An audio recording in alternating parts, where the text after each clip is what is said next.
Hi guys, it's Russell here from Primation Fitness. Well, I'm sure you saw recently on the recruiting Facebook page the comments from them in relation to how disappointed they were at the recent fitness testing results. Look, rightfully so, I don't blame them for expressing that sort of concern. But look, from my experience as someone who helps a lot of police applicants with their fitness testing, and from previous times where I've been at the academy involved in running those official tests, and whether it be for applicants or recruits, there's one thing that really comes to mind for me, and it's that there's two separate types of applicants that go off to do that test. The first is the person who's deadly serious, they've put in all the hard work, they've been training their butts off, and they're absolutely 100% committed to wanting to become a police officer.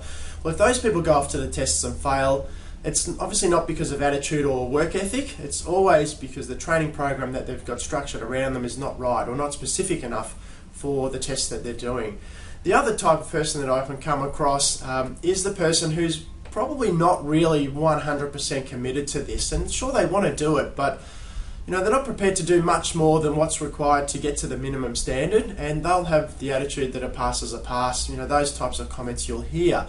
Look, if I go back to the first person for a minute, I can't go past thinking about people like Christy and Gordy, Lisa and others who went off and did their fitness test and prepared themselves as best they could and put the effort in, only to find out that they couldn't reach the minimum standards that were required.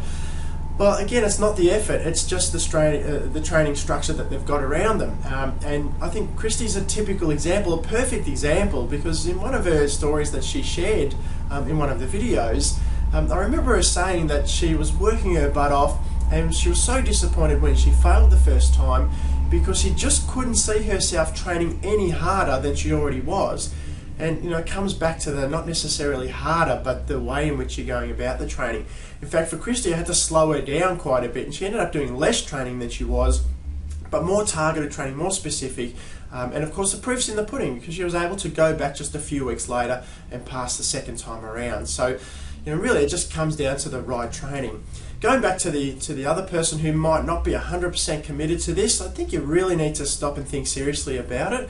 It's a long process to go through, and it's a lot of commitment, and you're investing a lot of yourself in trying to get through this process. So, if you're not really fair income about it, you're going to find yourself 3/4 of the way down the road and wanting to know where do I turn to get out of here, because it's not really what I want to do. So, have a good think about it before you really dive in there. But yeah, look, again, I just want to finish by saying those people who are unsuccessful at the test, if you've got the attitude that you really want this and you're 100% committed, we can fix it and turn it around. I mean, the pressure's always on, of course, when you fail the first time, because there's two things that play on you then. One is the limited time. You're not going to be waiting 10, 12, 15 weeks to do your fitness test as you may have previously, and now you're more likely to do it anywhere from 3 to 6 weeks, and so the pressure's on to fix those issues that you had quickly.